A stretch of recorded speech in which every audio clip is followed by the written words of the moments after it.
آمين. ربنا آتنا في الدنيا حسنة وفي الآخرة حسنة وقنا عذاب النار. আয় আল্লাহ, তোমার গোলাম, তোমার বান্দা পবিত্র মাহে রমজান ইফতারের পূর্ব মুহূর্তে তোমার আলিশান দরবারে হাত উত্তোলন করলাম। মেহেরবানি করে আমাদের সকলের নামাজ, রোজা, ইবাদত, বন্দেগী, দান, খয়রাত, ইফতারকে তুমি মেহেরবানি করে কবুল মঞ্জুর করে নাও। আয় আল্লাহ, আমরা গুনাহ করতে করতে জীবনকে শেষ করে ফেললাম। আয় আল্লাহ, ক্ষমার মাস দিয়েছ মাহে রমজান, মাগফিরাতের মাস পেয়েছি। আল্লাহ, তোমার কাছে বিনয়ের সাথে আয় আল্লাহ জীবনের সকল গুনাহের জন্য অনুতপ্ত হয়ে তোমার কাছে ক্ষমা চাই। মেহেরবানি করে আমাদের জিন্দিগির সকলের গুনাহগুলো তুমি মাফ করে দাও। আয় আল্লাহ, আমাদের প্রত্যেকের আব্বা আম্মার জীবনের গুনাহগুলি মাফ করে দাও। রব্বুল আলামিন, গুনাহমুক্ত জিন্দিগি যাপন করার তৌফিক তুমি দান করে দাও।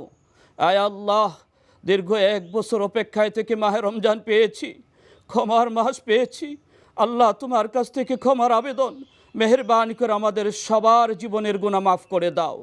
আয় আল্লাহ, দুনিয়া আখিরাতের কল্যাণে মাহে রমজানকে আয় আল্লাহ আমাদেরকে কাজে লাগিয়ে ইবাদত বন্দি করে পরকালে নাজাতের উসিলা হিসাবে তুমি কবুল মঞ্জুর করে নাও।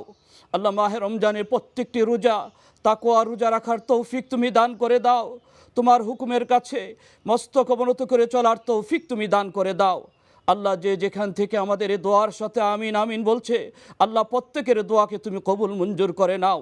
আল্লাহ, বাংলার জমিনে শান্তি শৃঙ্খলা তুমি কবুল করে নাও।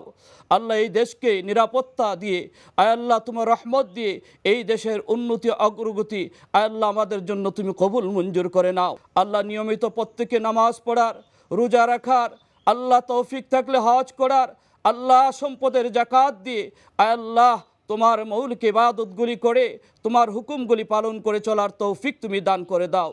আয় আল্লাহ, তুমি দয়া করে আমাদের প্রত্যেকের দোয়া কবুল করে নাও। আয় আল্লাহ, তোমার শাহী দরবারে বিনয়ের সাথে আবেদন, রব্বুল আলামিন, আল্লাহ তুমি কবুল করার মালিক। আল্লাহ, তুমি কবুল করার মালিক। দয়া করে আমাদের দোয়া কবুল করো, আমাদের মুনাজাত কবুল করো। জীবন যুদ্ধ একদিন শেষ হয়ে যাবে, শেষবারের মতো বলার তৌফিক দান করিও। কালেমায়ে তাইয়্যিবা লা ইলাহা ইল্লাল্লাহু মুহাম্মাদুর রাসূলুল্লাহ।